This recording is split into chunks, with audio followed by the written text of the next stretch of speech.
Taip.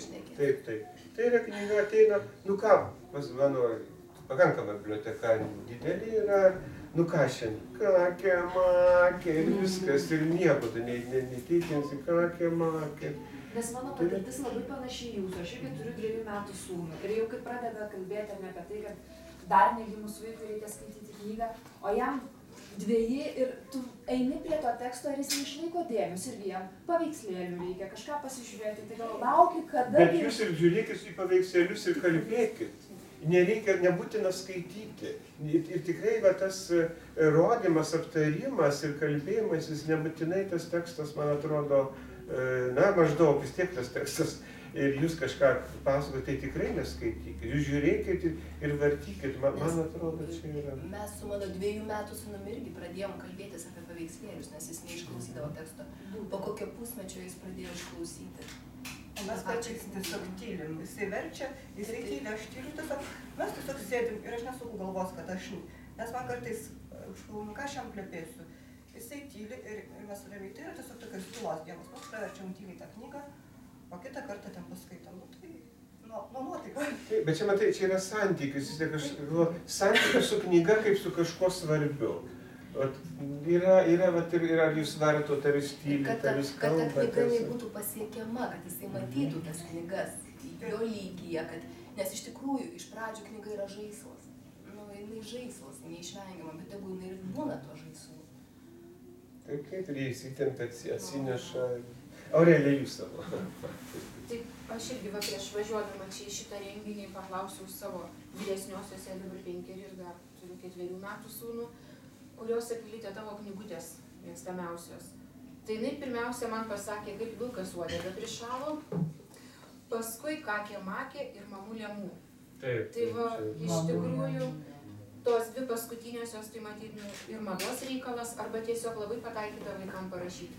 Jinai mėgsta istoriją, kaip ausys pabėgo, kaip tamsos išsigando, mažėlis varto ir ten tos iliustracijos jiems labai pritaikytos. Jie tada atsiverčia kokį puslapį ir jisai sako, o tu dabar suras, kur ten numestas šaukštas, o tu suras, kur ten dviratuko ratas koks įvoliuojas, ar dar kas nors.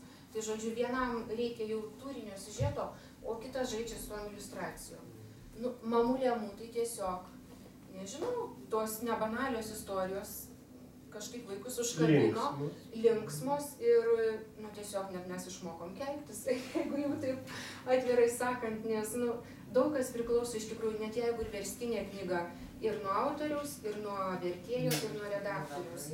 Ir tas pasakymas, kad man kas uodegą nupeštų, tai pas mus priliko ir ačiū Dievui, tai lietuviškas, kad ir naujoviškas, bet žaismingas, vaikam tinka ir patinka. Mes tai tiesiog kuriam su Anukėtais, ta mamulės mū tema, tai ar aš turiu būti mamulė mū, ji varna, ir jau mes kuriam visai kitas istorijas su tais personažais. Bet vis tiek stilius lieka... Taip, būtent to stilium, bet ir su tais personažais, ir mes jau naujoviškas istorijas. Ir jie pastebi tą išskirtinį stilių, nes ten tos pasakos baigėsi ir varna nuplasnojo ten į tą tankmę. Ir kiekvieną, o jeigu kuri nors tik nepasibaigė, tai tada klausia, mama, tu iki galo pasakyk, kodėl ten nenuplasnojo tą varną. Jinai atskrenda ir paskui atskrenda, aš labai skubu. Yra tas vaiko, aš jo gal ir psichologiškai ir moksliškai niekaip negaliu ir paaiškinti, gal per mažai skaičiau tas kartojimo, noras kartoti tą pačią istoriją. Paskui, žinoma, jis praeina tas tarpsnis, bet jie išmoksta atmintinai, aš atsimenu, yra, kas iš mažiem vaikam Triušio Petriuko Poterį, tokios klasikinės labai knygelės. Gaila, kad jos Lietuvoje išleistos tik didelė knyga, šiaip jos originalų yra mažos knygelės. Buvo po 4 jo. Tai vat, man daug kas išpažino, kaip jie absoliučiai atmintinai ir nedaug Dieve pasakyti kitą žodį skaitant, tai jis iš karto pataisys. Tai va čia iš to klasikos irgi labai vertingas objektas. Nordkvistas, tas, kuris mamulė mū piešė, jo ir ciklas apie Petsoną tortas, irgi nuostabu. Ir čia, tas Nordkvistas, jisai buvo Lietuvoje vienas iš pirmųjų ir man atrodo, kad tikrai galim sakyti, kad jisai padarė poveikį mūsų iliustracijų menui. Aš atsimenu, kai Tyto Alba užsakė knygą Kosto Kubilinsko eiliuotų pasakų knygą ir užsakė dailininkui ir pasakė, o piešk taip kaip Nordqvistas, kad būtų ką tyrinėti, kad būtų daug detalių. Tai vat, ta stilistika, o aš labai gerai atsimenu, kai ta Nordqvisto knyga išėjo, jinai kainavo 8 litus jau turbūt, taip. Atrodė nepaprastai brangiai ir jos labai ją sunkiai pirko, nes tiesiog kultūra mūsų buvo dar nepasiruošusi tam, o dabar jau paveikslėlių knyga yra žinoma, ką tai reiškia. Dabar nežinau, ar Laimantai, ar Laura tau duoti žodį apie savo knygą. Gerai? Savo. Aš save turėsiu reklamuoti. Aš padėsiu. Bet geriausiai žinote. Na, aš dar noriu pasakyti, kad prie Kakės Makės, kadangi irgi esu mama, tai dar mane labai prie tų garsių vardų, mane labai nustebino Kęstučio Navako, nežinau, mes šioje knygų mugėje nusipirkom jo, kaip žvėreliai mokėsi draugauti berods. Ten tokios trumpas pasakatės vaikams. Ten sudėtos kelios ankstesnės, Udo Dra ir ankstesnės kelios. Ir man tiesiog buvo įdomu, ką tas mūsų genialusis poetas, intelektualusis eseistas gali gero parašyti vaikam. Tai mane tikrai labai maloniai nustebino. Ir tai net, kad mano vaikai, du jauniausi vaikai, 2 ir 7 metų, abu išsižioja, klausėsi tų pasakų. Tai vis tik yra ir amžiaus skirtumas.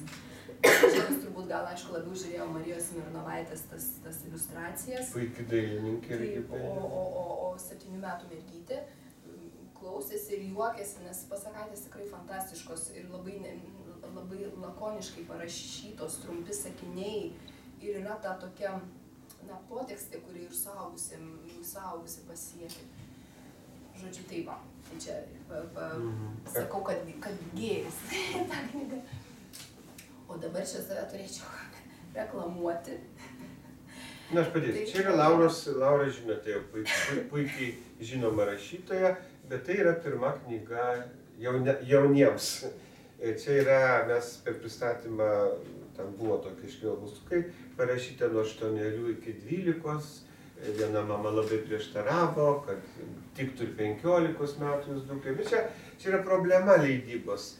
Atėjo tokia buvo mada, kad nenurodyti jokių užuominų, kam skirta knyga nebuvo. Tai vėl kita bėda, nes aš sakau, kiekviena mama ir tėtis perka konkrečiam vaikui, jis nori žinoti. Bet kai labai apibrėžta adresatą vėl. Tai vat Lauros pirmoji knyga, kurios herojė yra 10 metų mergaitė vardu Degtukė. Pravardę. Kodėl tu parašei? Todėl, kad pati turiu 3 vaikus ir baigiu suvaikėti su jais. Todėl, kad parašiau, todėl, kad susilaukus 3 vaiko, tiesiog gavau impulsą. Atėjo toksai veikėjas pas mane, Pašiauštaplunksnis, toks mažas kūdikėlis stebuklingas. Ir reikėjo man tą knygą apie jį parašyti. Bet supratau, kad tas kūdikėlis man pas apie save nieko papasakot negali. Tai atsirado tokia Degtukė, kuri tą kūdikėlį surado miške, kūčių naktį. Ir ta Degtukė, kuri pasirodė, bus pagrindinė veikėja. Jinai serga plaučių uždegimu. Ir stebuklingasis Pašiauštaplunksnis yra jos palydovas toje ligoje.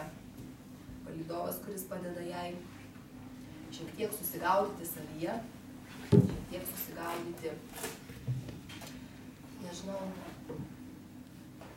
apskritai gyvenime, galvojame apie gyvenimą, apie mirtį, nežinau, apie draugystę, apie meilę. Taip va. Labai, taip, aš kadangi dalyvau pristatymę, jau 2 kartus skaičiau tą knygą. Čia vat ir yra tas variantas, kada Laura kūrė tokį tikrovišką ir socialiai, sakyčiau, aktualų pasaulį. Ir aš drįstu pakartoti tą, ką jau sakiau per pristatymą, bet apie ką. Visada, kai ateina jaunas autorius, rūpi, ką jisai kam jisai rašo. Žinoma, yra knygų, kurių neaišku, kam jinai parašyta, tiesiog save realizuoti gal. O Lauros yra vis dėlto, vienas toks skyrius, kur aš sakau, man atrodo, kad čia yra suformuoluota apleistų vaikų pragaras. Ten yra sapnas, mergaitė keliauja su tuo pašiaušta plunksna. Ir mato, mama guli girta, vaikas apleistas. Bet šalia yra ir kiti variantai. Yra tėvas milijonierius, augina savo vaikus, neprileidžia buvusios žmonos, bet tie vaikai irgi yra apleisti. Ir galų gale ta pagrindinė veikėja Degtukė, jinai yra menininkų dukra, jie kažkur šalia Vilniaus gyvena, taip galim įsivaizduoti. Mama ruošiasi parodai ir jinai nieko nemato, tik savo tapybos paveikslus. Ir ta mergaitė irgi jaučiasi apleista. Ir va tas pašiaušta plunksnas, kuris iš esmės yra angelas, jisai ir yra kaip toks antrininkas, šiaip vaikų literatūroje labai daug yra tokių veikėjų, bet yra toks tipas, kada vaikas, kai jisai vienas, jisai bendrauja su savo įsivaizduotu. Taip, Karsonas, Cipliukas, tarkime, ir kiti. Bet ten yra jau tokia grinai pasaka. Tas pašiaušta plunksnis, jį pamato ir kiti. Jis yra toks labiau gal magiškojo realizmo detalė. Tai į tą realistinį pasaulį įvedamas antgamtinis veikėjas, personažas, kuris paskui jisai užauga iki 12 metų ir išnyksta. Labai didelis privalumas, kad tą knygą labai lengva skaityti. Ją galime ir klausyti, manau, visai ir jūsų dukrai būtų galima, bet ją ir skaityti labai lengva, toks pasakojimas. Tai sveikinam. Ačiū. Gal dar nori ką? Ne. Laimintai, dabar tu savo ryšių su vaikų literatūra. Jau vis tiek būta. Taip, bet taip truputį keistai išėjo, iš pradžių tas pokalbis buvo planuotas šiek tiek kitoks. O dabar taip yra, kad aš jokio tiesioginio ryšio su vaikų literatūra neturiu. Bet aš pagalvojau, kad be abejo tą ryšį turėjau, nesgi pats buvau vaikas kažkada. Ir kai buvau vaikas, skaičiau tikrai daug. Čia jau, kągi skaičiau, labai daug ką skaičiau, čia jau minėta Selmos Lagerliof Stebuklingosios Nilso kelionės buvo viena iš tų knygų, kur itin didelį įspūdį paliko. Žinoma, buvo ir Mikė Pūkuotukas, ir pasakos visokios. Man pavyzdžiui, tada patiko labiau Haufo pasakos negu Anderseno. Berniukų. Taip, Nes, kažkaip Anderseno kai kur taip truputį didaktiškas, kai kur buitiška, o Haufo tokia romantika, kaip ir šiek tiek tamsi. Bet aš dar, va čia klausydamasis ir ne tik klausydamasis, tikrai noriu pasidžiaugti, kad yra žmonių, kurie apie tą vaikų literatūrą kalba, kurie kūrė gerą vaikų literatūrą. Ir čia iš tikrųjų aš dar norėčiau paminėti, kad čia Kęstutis trumpai labai papasakojo apie tą konkursą. Naujausiame literatūros ir meno numeryje yra pokalbis su juo, tai iš tikrųjų yra įspūdinga, kad tokį susidomėjimą tas konkursas sukėlė. Tiek daug buvo autorių ir aš manau, kad tai yra labai svarbu, nes juk vaikų literatūroje, kaip ir suaugusių literatūroje, ta komercinė, tokia labiau paviršutiniška, primityvesnė, visada skverbiasi, turi tendenciją skverbtis labai lengvai. Tai labai svarbu, kad yra. Ir apskritai yra svarbu skatinti skaityti vaikus dabar, nes iš tikrųjų tas su kompiuteriais šitas laikotarpis mūsų, tai vis dėlto skaitymas yra su ko susijęs. Su to, kad yra sakoma, kad žmogus yra kalbantis gyvūnas. Ir kalba yra vienas iš svarbiausių apskritai intelekto vystymosi elementų.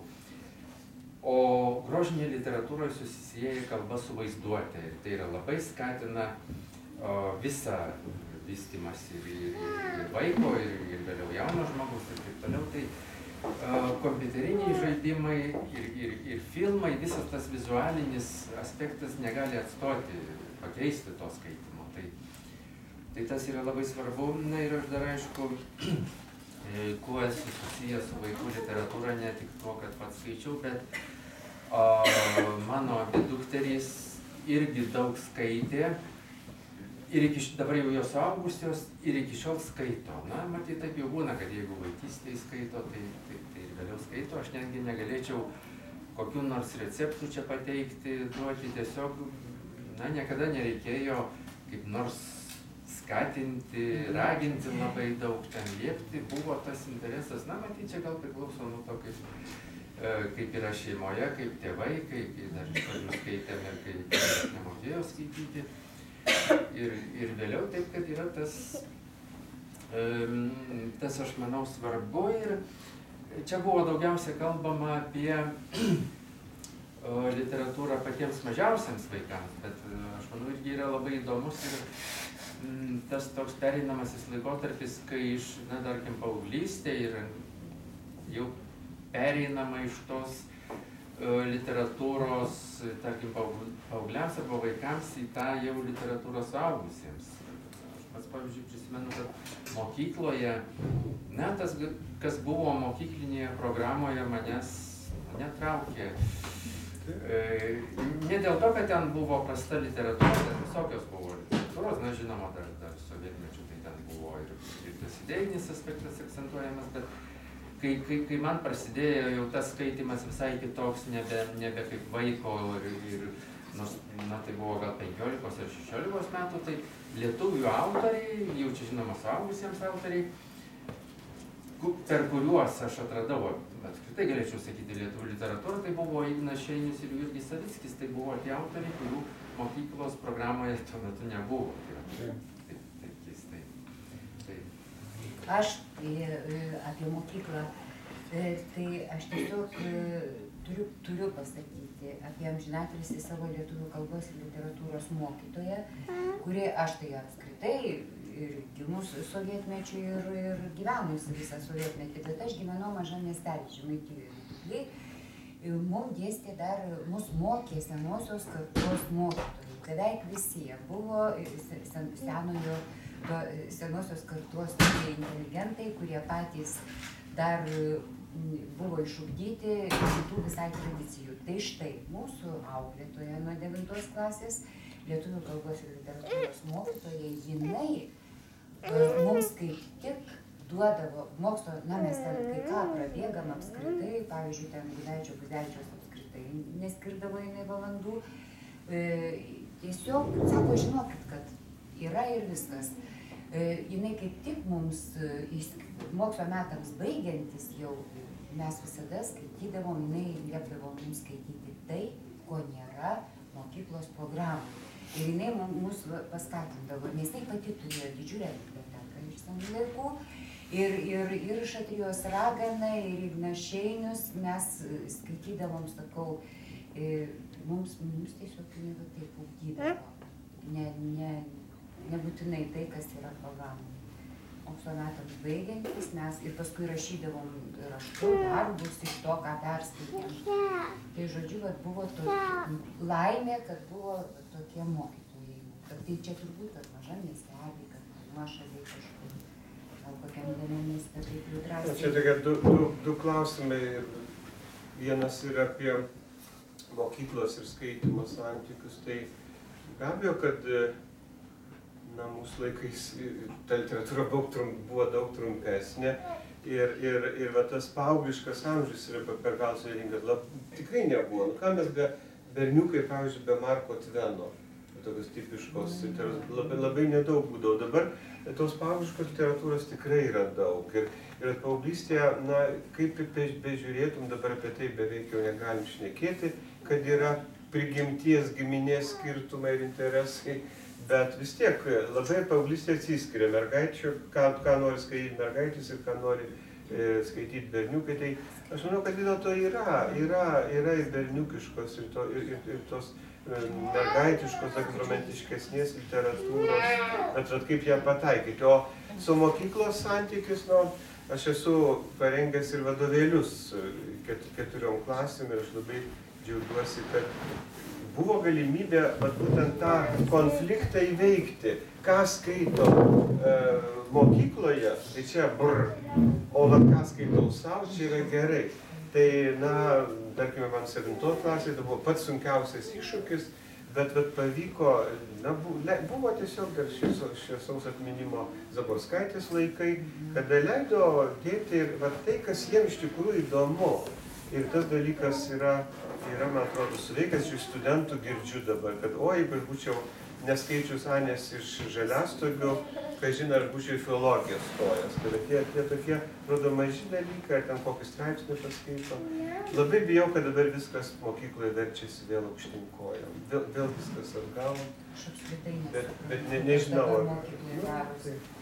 Tai tas konfliktas tarp privalomas ir malonios literatūros, man atrodo, jis tikrai yra įveikiamas. Ir kartais aš galvoju vėlgi apie mokyklą iš savo mokyklos, prisimenu iš savo vėlgi tos pačios amžinatilsį auklėtojos. Žinau, mes 11-okai, kiek ten, dar 18, tai kuriems nebuvo, jinai mums skaitė Mykolaičio Putino pesimizmo himnus iš savo seno leidimo.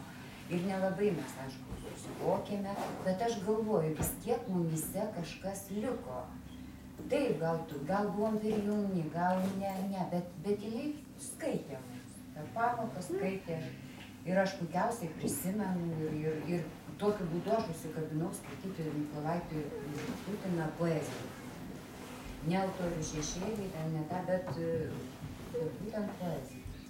Šiaip tai paauglystėje tokios intelektualesnės prigimties mokiniai, kaip Laimantas, jie be abejo labai greitai pereina į klasiką, į tą suaugusių literatūrą ir tai yra visiškai natūralu, bet vis tiek kartais manau, kad ir dabar tokių irgi yra labai daug protingų moksleivių ir jie skaito ir tą didžiąją klasiką vertingą, bet savo kartais ir tą tokią, apie save literatūrą, apie savo bendramžius. Jie, manau, yra gal labiau pramogiškesni iš tikrųjų, jį gal ir komerciškai daug kas, tarkime, Berdžeso heroinas, kuri jau 10 metų yra topas Lietuvoje, nors ir neapsižiūrė, kad tai yra pati aukščiausia literatūra. Bet jeigu jie skaito, ką padarysim? Tai jau mes išnaudojame savo laiką ir gal dar ką nors norite jums pasakyti arba vėl paklausti, labai įdomu, kaip pokalbis. Aš norėjau savo tokį pastebėjimą pasakyti, kad ne šiais metais, bet pernai prieš knygų mugę vienam mamų forume parašiau, kad kokio amžiaus mano vaikai ir gal jos galėtų rekomenduoti geras vaikiškas knygas, nes čia artėja knygų mugė ir kad galima būtų taip eiti ir labai gerai jau žinotum, ką pirkti. Ir viena mama rekomendavo Kakę Makę. Aš buvau iš tikrųjų šokiruota, kai pasipylė tokie laiškai, kad tai yra manipuliacijų ir vaikų gąsdinimo knyga. Nu, ne. Kaip jis motyvavo tą vaiką? Čia apie didelę tamsą, ar ne? Ne, čia dar apie tas pirmasias, kad maždaug vaikas yra įgąsdinamas, kad jis turi susikrauti daiktus, nes kitaip juos kažkas paima. Netvarkos nykštukas, Kakę Makę. Tai mes vėl neskaitom, mes nieko nebijom. Ir tas netvarkos nykštukas turėjo didžiulis maišas ant tamsiam kambarį. Yra pats įdomiausias puslapis, mano vaikas jo labai lauko. Ne, yra mamų, tėvų, apskritai labai daug liguistos reakcijos. Ir iš tikrųjų tėvai dažnai bijo daugiau negu kad vaikai, bijo didaktikos. Kakę Makę yra absoliučiai didaktinė literatūra, absoliučiai. Yra tezė, kiekvienoje knygoje po vieną tezę, bet kaip meistriškai tai sužaidžiama. Ir jie už tai vaikai ir mėgsta. Bet yra, pavyzdžiui, net ir, aš galiu pasakyti, čia jau, kodėl autorius tos knygos išėjo iš leidyklos Nieko rimto. Dar kažkas iš patarėjų pasakė, tu ką, koks čia žodis, Kakę Makę? Iš karto ką. Vaikam nekyla net tokios asociacijos. Taip, jiems tiesiog labai smagus yra vardas ir viskas. O suaugusiam kai kuriem atrodo, kad kada būtent nuo to. Tai to tokio jautrumo yra, man kartais labai nustebina. Nu kur ten, jeigu rašo, kad Astrida Lindgren pratina vaikus prie kanibalizmo, yra tokia Padaužų kaimo vaikai, ten tokia juokinga situacija, kad mes eisime žaisti ten fantastiškos situacijos, kad Jo, vaikas sako, mes einam į kalnus, o tu lik su mergaitėm, kaip ten plauk, ir muš moteris ir vaikus. Tai yra ironija ir vaikai vis tiek atskiria tos dalykus. Tai gaila man dėl to. Aišku, yra tokių ribinių dalykų, to netiškumo ir gal neatsargumo, bet talentingi autoriai tokių klaidų nedaro, mes kartais per daug. Kita vertus, yra labai konkretus vaikai. Yra nepaprasto jautrumo vaikai. Taip. Ir jie, kas daugiau gali žinoti už mamą ar tėtį. Ar čia tą žodį praleisti, ar skaityti tą vietą, ar ne. Tai tiesiog reikia kūrybiškai žiūrėti. Aš dar kalbėdamas, kas gali padėti susiorientuoti. Be abejo, turėjau pasakyti, kad leidyklos gali padėti susiorientuoti. Bet dabar tų leidyklų, Dieve mano, kiekvienais metais 3 užsidaro, 5 atsidaro ir visos išleidžia. Bet yra, žinoma, nieko rimto, leidyklos knygos tikrai yra gana patikimos. Alma Litera, kadangi tai yra milžinė, ji daug leidžia visiškai komercinė, bet išleidžia labai gerų, pajėgi nusipirkti ir labai gerų autorių teisės. Tito Alba, man atrodo, tokia. Tito Alba labai nedaug leidžia, atsargiai, bet jie pasirenka. Bet šiaip iš pernai metų statistikos 30% vaikų knygų išleidžia Alma Litera ir jau antroji vietoje yra nieko rimto, bet išleidžia tik 13%. O po to jau ten po kelias knygas, kaip labai nedaug. Nieko rimto tam, jie labai dėmesingi iliustracijai ir vaizdai, tai tas yra jiems svarbu ir ta trumpa yra rimta. Bet matau, jūs turite Poną Paukštį, irgi tokia tipiška paveikslėlių knyga, čia Sofoklio knyga, bet jie dėjoja, kad nėra labai perkama. Bet kažkaip leidyklos jos turi irgi įdirbti kažkokį turėti, kad pritrauktų tokį. Gal dar labai jūsų mintis yra. O dabar atsirado tokia leidykla Tikra knyga neseniai. Galbūt matėte Višta, kurią prarijo rūkas, ir apie Uną. Ar teko skaityti ir kaip vertinti? Ne, dar neteko. Čia Una tai tikrai yra 14 metų, o apie tą Vištą nežinau. Jis irgi turbūt 14 metų. Taip, jau knygų. Mes dabar 13 metus perėjom viską absoliučiai perskaityti teko. Dar ne. Ten yra lietuvių autorių. Taip, Una yra Valeikio tokio televizijos žmogaus. Su žmona jau mačiau aš tą knygą, bet netekusi. Bet net jeigu ir televizijos veikėjas, tai aš kažkaip pagavau tą mintį, tai nereiškia, kad gerą knygą būtinai profesionalas. Čia patyręs rašytojas ir su patyrusiu redaktorium gali išleisti. Pavyzdžiui, kad ir Nomedos Marčėnaitės atvejis, man atrodo, televizinis veidas, bet ta lėlė. Taip, ji yra kūrybinga. Nomedos Marčėnaitės lėlė yra gera knyga. Ji pati kūrybinga asmenybė. Tai vadinasi, talentas gali ir piešti, rašyti, žodžiu, nebūtinai vienoj srityje. Taip, labai smagu, kad ateina įvairūs žmonės su savo stilistika. Puiku. O man dar įdomu, pavyzdžiui, kai mamos ten klausia, dažnai būna toks klausimas, kaip ten pripratinti valgyti brokolius ir panašiai, ir sako, tai reikia kokį 20 kartų duoti paragauti ir jau tada valgys. O kaip įdomu su knyga, jei tarkim tėvai įgijo knygą, bet vaikui ji šiuo metu atrodo neįdomi, ar taip 20 ar, nežinau, kartų pasiūlant, ar daugiau kartų pasiūlant, ar mažiau, ar vis dėlto neprilipo ir neprilips? Ar gal ir negalima atsakyti net į šitą mano klausimą? Galima samprotauti, aišku, aš įsivaizduoju, kad jeigu ne, prievartos nereikia, gal dar nelaikas, gal dar turi gulėti ant lentynos ir kada jis pasijėms, bandyti kitą. Bet šiaip tiesiog, aišku, tas yra sėkmės, laimės dalykas pataikyti. Mes sakom, gera knyga, formulė tokia, gera knyga tinkamu laiku, gera knyga ir kada tinka interesus, amžių. Tai ir tada jau tas santykis sudaro, kad taip, tai yra svarbu, tai yra tai yra vertinga ir nuo vieno prie kito einama. Aš